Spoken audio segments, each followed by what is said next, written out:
اور آپ ہر آنے والی مبارک شب میں یہاں جمع ہوتے ہیں۔ رب تبارک و تعالیٰ کی بارگاہ میں دعا ہے کہ مولا کریم، جس طرح تو نے ہم سب کو یہاں جمع کیا ہے اسی طرح جنت میں بھی جمع فرما، اولیاء اور صالحین کے زمرے میں ہمیں اٹھا۔ اللہ تبارک و تعالیٰ ارشاد فرماتا ہے، نحن نقص علیک احسن القصص، اے محبوب ہم آپ کے سامنے بہترین قصے اور بہترین بیان آپ کے سامنے بیان کریں گے۔ یہ سورہ یوسف کی پہلی آیت کریمہ ہے جس میں اللہ تبارک و تعالیٰ ارشاد فرماتا ہے کہ ہم بہترین قصہ بیان کریں گے۔ سورہ یوسف کو اگر آپ غور سے پڑھیں تو آپ کو پتہ چلے گا اس میں انبیاء کے بارے میں، صالحین، نیکوکار، تاجروں کے بارے میں، گنہگاروں کے بارے میں، بھائیوں کے کیا ویوہار ہوتے ہیں اپنے بھائیوں کے ساتھ، اس کے بارے میں یہ ساری ڈیٹیل آپ کو سورہ یوسف میں مل جائے گی۔ اسی لیے اللہ تبارک و تعالیٰ نے فرمایا یہ احسن القصص ہے، یعنی ہر ویرائٹی کی بات اس میں موجود ہے۔ اور میں نہیں سمجھتا کہ کوئی مسلمان ایسا ہوگا جو 30 سال یا 40 سال کی ایج کو پہنچ جائے اور اسے سورہ یوسف پوری یاد نہ ہو۔ الفاظ نہیں، اس کا مطلب، اس کے اندر جو بیان کیا گیا ہے، حکمتیں ہو، بہت اہم شے ہے۔ اور میں سمجھتا ہوں کہ اسے دروس کے طور پر ڈیلی بیسس پہ، اب تو یوٹیوب آ گیا ہے، اسے پڑھنا چاہیے، سننا چاہیے۔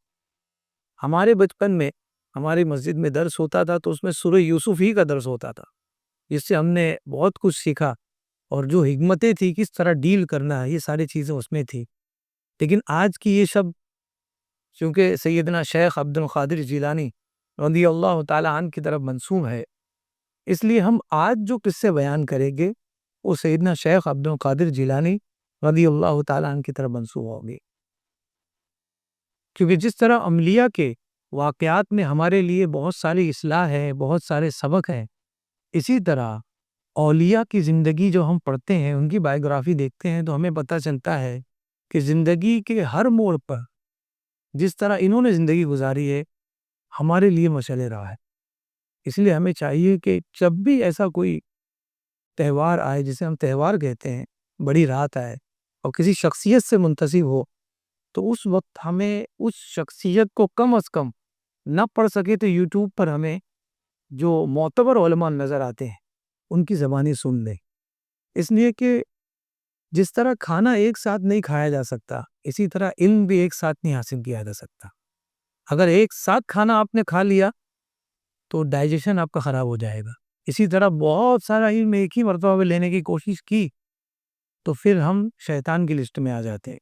اسی لیے جس کا جو طریقہ ہے اسی طرح اسے حاصل کیا جائے، اور تھوڑا تھوڑا سیزن کے اعتبار سے ان چیزوں کو انالائز کیا جائے، تاکہ ہمارے بچے جب بڑے ہو جائیں اس وقت تک ہمیں اتنا علم، بیسک علم ہو اپنے دین کا کہ ہم ان کی رہنمائی کر سکیں۔ سیدنا شیخ عبد القادر جیلانی رضی اللہ تعالیٰ عنہ کی بہت سارے گوشے ہیں ان کی زندگی کے، میں نے کچھ 3 یا 4 گوشوں کو کور کیا ہے اپنے آج کی اسٹڈی میں۔ ان کے واقعات جب آپ سنیں گے تو اس میں ایک بات بہت زیادہ کامن ہوتی ہے، وہ یہ کہ ان کے پاس ان کے مریدین میں سے، چاہنے والوں میں سے جب کوئی آتا ہے اور وہ کچھ کہنا چاہتا ہے، دل میں کوئی بات لایا ہے، تو وہ ان کو پہلے سے پتہ ہوتی ہے۔ یہ زیادہ تر واقعات میں آپ کو سملر یہ چیز ملے گی۔ تو پھر سے پہلے میں تو یہ بتا دوں کہ یہ سارے واقعات جو میں آپ کے سامنے بیان کر رہا ہوں، امام ذہبی علیہ الرحمت والرضوان کی کتاب سیر و اعلام النبلاء، سیر و اعلام النبلاء، اس کتاب سے میں نے یہ چیزیں دی ہے، اور یہ بہت معتبر کتاب ہے، بہت معتبر کتاب ہے۔ بڑے بڑے علماء، بڑے بڑے مشائخ کی سیرت اس میں لکھی ہوئی ہے۔ انگلش میں بھی ممکن ہے کہ اویلیبل ہو، تو اگر پاسبل ہو تو لیں، آن لائن خریدیں، کیونکہ اس کی والیوم بہت زیادہ ہے، لے لیے تو گھر میں رکھنا کام ہوں سے پڑھنا بہت ضروری ہے۔ ہمارے سارے بزرگان دین جتنی آپ شبیں دیکھ رہے ہیں، ان شب میں اگر غور سے آپ دیکھیں تو پتہ چلے گا ہمیں پڑھنے کا حکم دیا گیا ہے۔ جتنا ہو سکے پڑھیں، نالج سب سے بڑا ہتھیار ہے، اور آپ سے بہتر کون جانتا ہوگا کہ آج کے دور میں نالج جس کے پاس ہے، سمجھ لیجیے وہی کنگ ہے۔ تو آپ کی محفل میں جو آتا، وہ جو چاہتا ہوتا وہ آپ کو پہلے سے پتا ہو جاتا. تو یہ ایک علقہ تھا اللہ کی جانب سے کہ اللہ تبارک و تعالیٰ ان کے دل میں وہ بات ڈال دیتا. یہ اللہ کی جانب سے ان کو انعام ملا عبادت کا، ریاضت کا، مجاہدے کا. تو ایک مرتبہ آپ کی بارگاہ میں ایک شخص آیا، اور یہ آنے والے کوئی نارمل انسان نہیں ہوتے تھے، سب اپنے وقت کے بڑے ہوتے تھے. اور ہر انسان کپڑا بھی سلانے جاتا ہے، ٹیلر کیا تو چیک کر لیتا ہے کہ پہلے اسے میں کچھ پاجامہ دے دیتا ہوں سلنے کے لیے، تاکہ پتہ تو چلے کہ اس کی سلائی کتنی اچھی، تبھی جا کے ہم دوبارہ اس کو اپنا کپڑا دیتے ہیں. اسی طرح بڑے بڑے لوگ آتے تھے تاکہ چیک تو کریں کہ نام تو بہت سنا ہے، تو کہیں عوام ہی میں مخصوص تو نہیں ہے، مشہور تو نہیں ہے. تو ایک شخص آئے اور انہوں نے کہا کہ میں آپ کی محفل میں گیا تو آپ کی محفل میں ہزاروں کی تعداد میں لوگ توبہ کرتے تھے. کیسی محفل ہوگی؟ ظاہر سی بات ہے، جو اپنی محفل میں آنے والوں کے دلوں پر گرفت رکھتا ہو تو اس کی بارگاہ میں تو لوگ توبہ تو کریں گی. جنوں کے حال جانتا ہو، بہت زیادہ توبہ کرنے والے آتے تھے. تو آپ نے اپنی محفل میں اس کو بجانے جن کا یہ نظام تھا، یہ نظام ہوتا تھا. آج بھی خانقاہوں میں آپ جا کر دیکھیں گے، اگرچہ ایک روٹین ہی ہے لیکن ہے ضروری. نظام یہ تھا کہ محفل میں جب بھی کوئی شخص کہتا کہ میں بہت بڑا گنہگار ہوں یا جو بھی گناہ میں نے کیا ہے، تنہائی میں بتاتا، اور اس کے بعد کہتا کہ میں توبہ کرنا چاہتا ہوں، تو سب سے پہلے یہ کیا جاتا کہ تم توبہ کر لی تم نے. اب توبہ کرنے کے بعد اس کے بال کاٹے جاتے تھے، کینچی سے تھوڑے سے بال اس کے کاٹ دے جاتے، پھر اس کے بعد وہ چاہے تو پورا بال چھلواتے. یہ ایک یاد دہانی ہوتی تھی کہ تم نے اب توبہ کر لی ہے، اب دوبارہ اس گناہ کی طرف مت جان. ایک یاد دہانی کے لیے، ورنہ بال کاٹنے سے کیا ہوتا ہے؟ لوگ تو بال کاٹنے میں بھی گناہ ڈھونڈ لیے، بال کاٹنے میں بھی کیسے گناہ کیا جائے وہ بھی ان کو پتہ لگ گیا ہے. بہرحال وہ شخص گیا، اس نے کہا کہ میں آج چیک کروں گا کہ کتنے توبہ کرنے والوں کے بال کاٹے گئے. اور وہ اپنے ہاتھ میں ایک رسی بھی لے کر گیا، ایک دھاگا، اور اس نے کہا کہ میں بیٹھوں گا اور جب بھی کسی کا بال کاٹا جائے گا میں ایک گانٹھ مار دوں گا اپنی رسی میں، اپنی رسی کے اندر. اور اس نے رسی کو جو ہے اپنے دامن کے نیچے رکھا، اور جیسے ہی کوئی توبہ کرتا اس کے بال کاٹے جاتے، ایک گانٹھ مار دیتا. کوئی دوسرا توبہ کرتا، دوسری گانٹھ مار دیتا. سیدنا شیخ جیلانی رضی اللہ تعالی عنہ اس کی طرف متوجہ ہو گئے. اس کے دل پر، اس کے دل کی ساری باتیں آپ پر کشف ہو گئی، ظاہر ہو گئی. آپ اس کی طرف متوجہ ہوئے اور آپ نے کیا فرمایا؟ آپ نے فرمایا ان کے دلوں پر گناہوں کی گانٹھ لگی تھی، میں وہ کھول رہا ہوں اور تم گانٹھ لگا رہے ہو. ان کے گناہوں کی گانٹھ میں کھول رہا ہوں اور تم گانٹھ لگا رہے ہو. اب آپ ذرا سوچئے کتنا اللہ تبارک و تعالیٰ نے ان کو قرب عطا فرمایا تھا. یہ وہ اولیاء اکرام ہے جو اللہ کی بارگاہ میں ہمیشہ حاضر رہتے ہیں، اور پھر ہم نہیں سمجھ پاتے کہ آخر ہے کہاں. بالکل کئی کئی گھنٹے ایک ہی طرف بیٹھے ہوئے ہیں، ایک ہی حالت میں بیٹھے ہوئے ہیں. اتنی دیر ہم بیٹھ جائیں تو ہماری کمر میں گیپ آ جائے، بہت ساری بیماریاں ہمیں لگ جائے. لیکن ان کا معمول یہ تھا جب ان سے کوچو تو وہ چونک جاتے ہیں.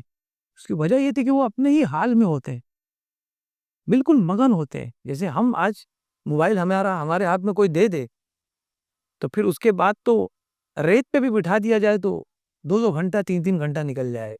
بس یہی حال ان کا تھا کہ قرآن اگر مل گیا تو اس سے زیادہ بزی رہنے والی کوئی شے نہیں. ایک شوق تھا، ایک ذوق تھا کہ دن بھر میں وہ پورا قرآن ختم کرتے تھے. آپ کو کیا لگتا ہے ہماری طرح قرآن ختم کرتے تھے کہ کنارے بیٹھ گئے اور قرآن لے لیا اور اس کو پڑھتے لگے اور پھر استنجا کیا، پھر آگے پیج دیکھنے کتنا باقی ہے؟ ایسے نہیں. وہ جب بھی قرآن پڑھتے تھے اس کو سمجھتے تھے. اب آپ سوچیں گے کہ ایک آیت پڑھنے کے بعد اس کو سمجھنا پڑتا ہے، کتنا ٹائم لگے گا؟ کوئی عربی عالم ہوگا تو بہت اچھا سمجھ جائے گا. ان کے پڑھنے اور سمجھنے کی سپیڈ ایک ہو گئی تھی. وہ پڑھتے بھی تھے اور سمجھتے بھی اتنی فاسٹ ہے جتنی تیزی سے وہ پڑھتے تھے. یہ لائن پڑھ رہے ہیں اور وہیں پہ سمجھتے بھی جا رہے. یہ کمال تھا ان لوگوں. اس کی وجہ کیا تھی؟ ڈیلی بیسس پہ یہ کام کرتے تھے. ہمارے یہاں بہت سارے لوگ ایسے بھی ہیں جو اگر 10 کلو کسی کو دے دیا جائے کہ اس کو 1 کلومیٹر جا کر ڈیلیور کرنا ہے، انہیں لے جا پائیں گے. لیکن اس کو اگر 4 دن تک یہ لے جانا پڑے تو 10 کلو کی اس کے اندر کیپیسٹی پیدا ہو جاتی ہے. بس ایسے ہی نیکیاں بھی ہے. بندہ جب ریگولر کرنے لگتا ہے تو اس کے لیے کوئی بڑی بات نہیں ہوتی. ہمارے گھروں میں ہمارے والدین ہیں, بزرگ ہیں, میں دیکھتا ہوں بارش ہوتی ہے کبھی کبھی فجر کے وقت, لیکن وہ کرسیاں بھری رہتی ہیں ماشاءاللہ.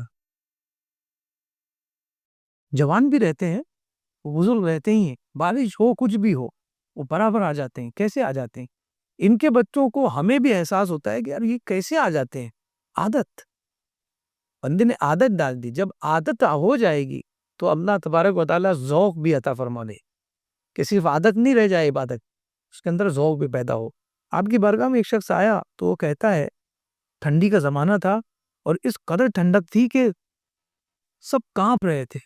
اور جب میں شیخ کی بارگاہ میں دیکھا تو سب, کسی نے 2 کسی نے 3 جبے پہنے. آج بھی آپ دیکھیں بڑے بڑے شیوخ یمن میں اور شام میں, وہاں تو برف باریاں ہوتی ہیں ٹھنڈیوں کے سیزن میں, تو آپ کو دیکھیں گے وہ 2 3 جبہ پہنتے ہیں. وہاں دکانوں میں جا کر آپ چیک کریں گے تو پتا چلے گا کہ وہاں پر گرمی کا جبہ الگ ہے, ٹھنڈی کا جبہ الگ ہے.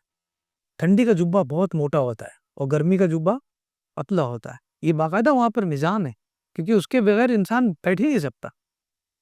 تو سب نے 2 3 جبے پہنے ہوئے ہیں. اور شیخ کا معاملہ یہ ہے کہ صرف ایک کپڑا پہنا ہے, ایک ٹوپی ہے. اور اس کے باوجود وہ کہتے ہیں میں تھوڑا دیر جب بیٹھا ہوں وہاں پر تو میں نے حیرت سے دیکھا کہ ان کے ارد گرد ان کے مریدین بیٹھ کر پنکھا ہونک رہی. اور ٹھنڈی اتنی غضب کی ہے کہ وہ خود کہہ رہے کہ مجھے احساس ہو رہا ہے کہ مجھے 3 کپڑے پہن کر آنے چاہیے, اس قدر ٹھنڈی تھی. اور اس کے بعد بھی میں نے دیکھا کہ بدن سے آپ کے پسینہ ٹپک رہا ہے. یہ لوگ کس حال میں آپ کو نہیں پتا ہے. یہ ٹھنڈی کے سیزن میں رہ کر بھی گرمی کا مزہ لیتے ہیں. یہ اپنے گاؤں میں رہ کر بھی نبی پاک صلی اللہ علیہ وسلم کے گھر میں حاضری دے دیتے ہیں, ان کے روزے میں حاضر ہوتے ہیں. ان لوگوں کا یہ معمول ہے. آج بھی عرب شیوخ کو آپ دیکھیں گے بہت سارے ایسے ہیں, کوئی دن ایسا گزرتا نہیں ہے جس دن نبی پاک صلی اللہ علیہ وسلم کی زیارت نصیب تھا. ایسے لوگ ہیں, وہ پاکی ہے ان کے اندر, وہ شفافیت ہے کہ دل آئینہ ہو چکا ہے. جب نظر جھکاتے ہیں دیدار یار ہو جاتا ہے. اللہ تبارک و تعالی ہمیں بھی وہ دن عطا فرمائے اور ایسے لوگوں کی صحبت عطا فرمائے اور بروز قیامت ہم سب کو ان کے زمرے میں اٹھائے. آپ کی بارگاہ میں بہت سارے لوگ آتے تھے, ان میں سے ایک شخص آیا, اس شخص کا نام تھا محمد بن الخشاب النحوی. یہ بہت بڑے عالم تھے, یعنی عالم ایسے تھے کہ علم ایک ٹاپک ہے ہمارے علم دین میں پڑھایا جاتا ہے, جو بیسک گرامر ہوتا ہے. عربک کا گرامر جو ہوتا ہے, بہت ساری چیزیں نحو ہے, صرف ہے, بلاغت ہے, لغت ہے, لیکن اس میں سے ایک نحو ہے. تو یہ نحو پڑھنے کے لیے گئے تھے اور یہ بعد میں امام النحو بن گئے. تو یہ انہوں نے کہا, ان کا بیان ہے کہ میں ایک دن آپ کی بارگاہ میں جانے کا سوچا, اس لیے کہ میں نے سنا تھا کہ شیخ عبد القادر جو بات کرتے ہیں, ان کی جو باتیں ہوتی ہے بہت ہی زبردست ہوتی ہے, بہت ہی مرصع مرقع عبارتیں ہوتی ہے. تو میں نے کہا کہ میں بھی کسی دن حاضر ہو جاؤں گا عبارت, لیکن مجھے وقت نہیں ملتا تھا, محنتی بندے, لیکن میں نے اپنا وقت نکالا ہے. طالب علمی کا دور ہے, ابھی یہ جوان ہے, اور وقت نکال کے میں پہنچا. جب میں محفل میں گیا کچھ دیر میں نے سیدنا شیخ عبد القادر جیلانی کا بیان سنا. وہ کہتے ہیں, اپنا بیان میں کہتے ہیں, وہ کہتے کہ مجھے بات میں کوئی دم نہیں لگا. میں نے جب ان کی بات سنی تو مجھے بات میں کوئی ایسا مزہ نہیں آیا. ایک باتیں ہوتی جیسے کہ کوئی شاعر بات جب کرتا ہے, بہت اچھی اردو بولی جائے تو نہ سمجھنے والا بھی اردو پسند کرتا ہے کہ کیا بات کہنی, ان سے پوچھ لو کیا ورڈ ہے تو نہیں پتا پائے گا. ہمارے کتنے شعراء اکرام ہیں جو نعت نبی پڑھتے ہیں, اعلیٰ حضرت کے اشعار پڑھتے ہیں اور جھومتے ہیں, اور آج سے نہیں کئی سالوں سے جھوم رہے ہیں. ایک دن مائک لے کر ہاتھ سے ان سے پوچھا جائے یہ ورڈ جو آپ نے پڑھا ہے اس کا مطلب کیا ہے, تو وہ مطلب ہی مطلب بتاتے رہ جائیں گے. وجہ کیا ہوتی ہے کہ سلاست ہوتی ہے, خوبصورتی ہوتی ہے, بس وہی اچھا لگتا ہے. بہت سارے ہمیں بھی لوگ ملتے ہیں کہ آپ قرآن بہت اچھا پڑھتے ہیں, تو میں نے سوچا کہ شاید یہ قاری صاحب ہوں گے, جبھی تو ان کو یہ کیسے پتہ لگا سکتے کہ کوئی قرآن اچھا پڑھ رہا ہے.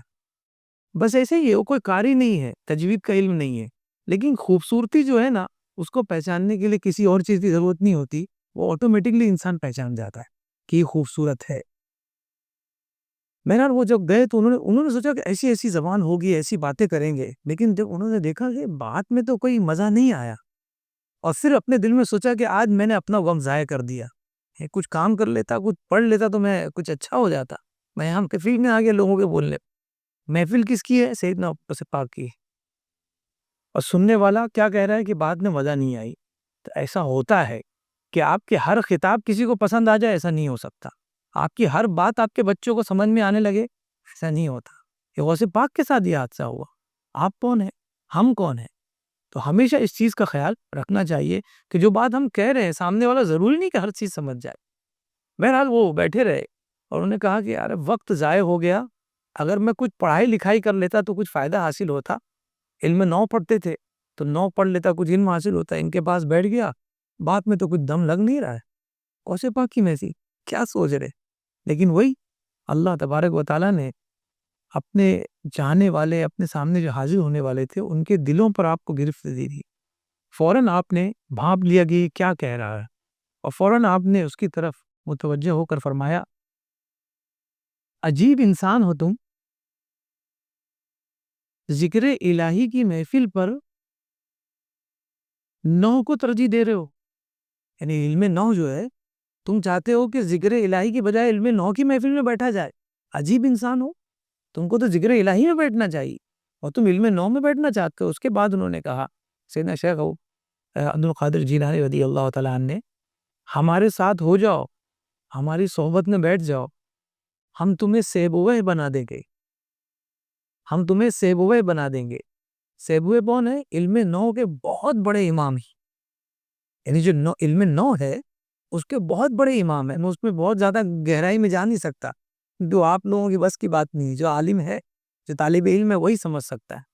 ٹاپ کلاس کا انسان. جیسے کہ مثال کے طور پر شیکسپیئر، یہ کیا ہے؟ ڈرامے کا سب سے بڑا کنگ ہے.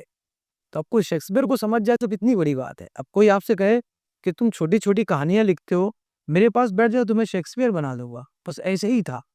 آپ نے کہا ہماری صحبت میں بیٹھ جاؤ، تمہیں سیبوئے بنا دوں گا. اور اس کے بعد وہ امام النحات بن گئے.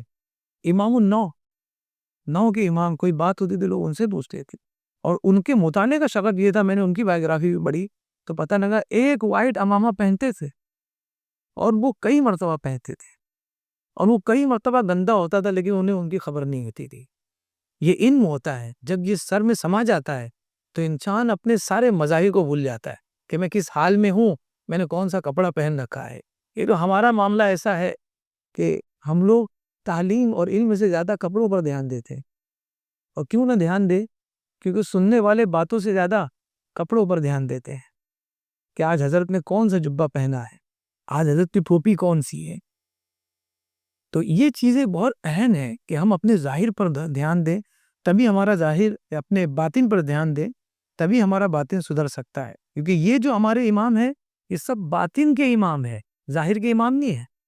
ظاہر تو ہمیں سب سمجھ میں آتا ہے، باطن ہمارا سدھرا ہوا نہیں ہے. مشکلات پر صبر، اللہ اکبر، یہ میرا سب سے محبوب قصہ ہے. سب سے بہترین آپ کی زندگی میں، میرے نزدیک سب سے بہترین. آپ نے علم فقہ حاصل کر لیا، آج کے دور کے حساب سے کہا جائے تو مفتی ہو گئے. اور آپ جیسا مفتی کون ہوگا؟ کتنا زبردست علم حاصل کیا ہوگا. اس کے باوجود حماد دباس جو آپ کے شیخ تھے، ان کی بارگاہ میں بیٹھتے نصیحت حاصل کرنے کے لیے. اور وہ جب ان کے پاس جاتے تو ایسا نہیں کہ وہ تنہا ہوتے، اور بھی لوگ ہوتے، اور بھی شاگرد ہوتے ساتھ میں جاننے ماننے والے، وہ لوگ بھی تربیت کے لیے آتے تھے. تو پہلے کا یہ رول تھا، کتنے بھی بڑے عالم بن جاؤ لیکن کسی شیخ کی بارگاہ میں بیٹھ کر تربیت حاصل کرنی پڑتی تھی، سال ہر سال. ارے بھائی عالم تو بن گئے، غصے پہ کنٹرول نہیں ہے. عالم تو بن گئے لیکن چھوٹی موٹی بات برداشت نہیں ہے. عالم تو بن گئے لیکن بھوک برداشت نہیں ہے. عالم تو بن گئے لیکن چھوٹا موٹا کپڑا نہیں پہنیں گے، ہم مہنگے سے مہنگا کپڑا پہنیں گے. یہ کہاں سے ہوگا؟ اسی لیے آپ جا کر مدرسوں میں دیکھیں، زمانوں سے مدرسے آج تک چلے آ رہے ہیں لیکن مدرسوں میں آج بھی کھانے کا نظام صحیح نہیں ہے، رہنے کا نظام صحیح نہیں ہے. وہ ویسا ہی ہونا چاہیے، تبھی پکے بن کر نکلتے ہیں. ہاں، جب ہمارا ایمان ہی نکلے گا ایسا کہ صرف اے سی کے بغیر نیند نہ آئے، تب پھر کسی دن پاور چلی جائے تو شاید وہ عید کی نماز بھی نہ پڑھا پائے، باقی نمازوں کو کیا کہنا. تو یہ معاملات ہوتے تھے. اور یہ گیا حماد دباس کی بارگاہ میں تاکہ علم حاصل کر. علم تو حاصل کر لیا، اب تھوڑا اور تربیت حاصل کرے. اب جب تربیت کے لیے وہاں گئے تو آپ فرماتے ہیں خود کہ جو بھی میرے سوالات ہوتے تھے حماد دباس علیہ رحمت رضوان مجھے سب بتاتے تھے، لیکن جو میرے جو ساتھی تھے، جو میرے کلیگ تھے، جو وہ لوگ بھی تربیت حاصل کرنا بہت پریشان کرتے تھے.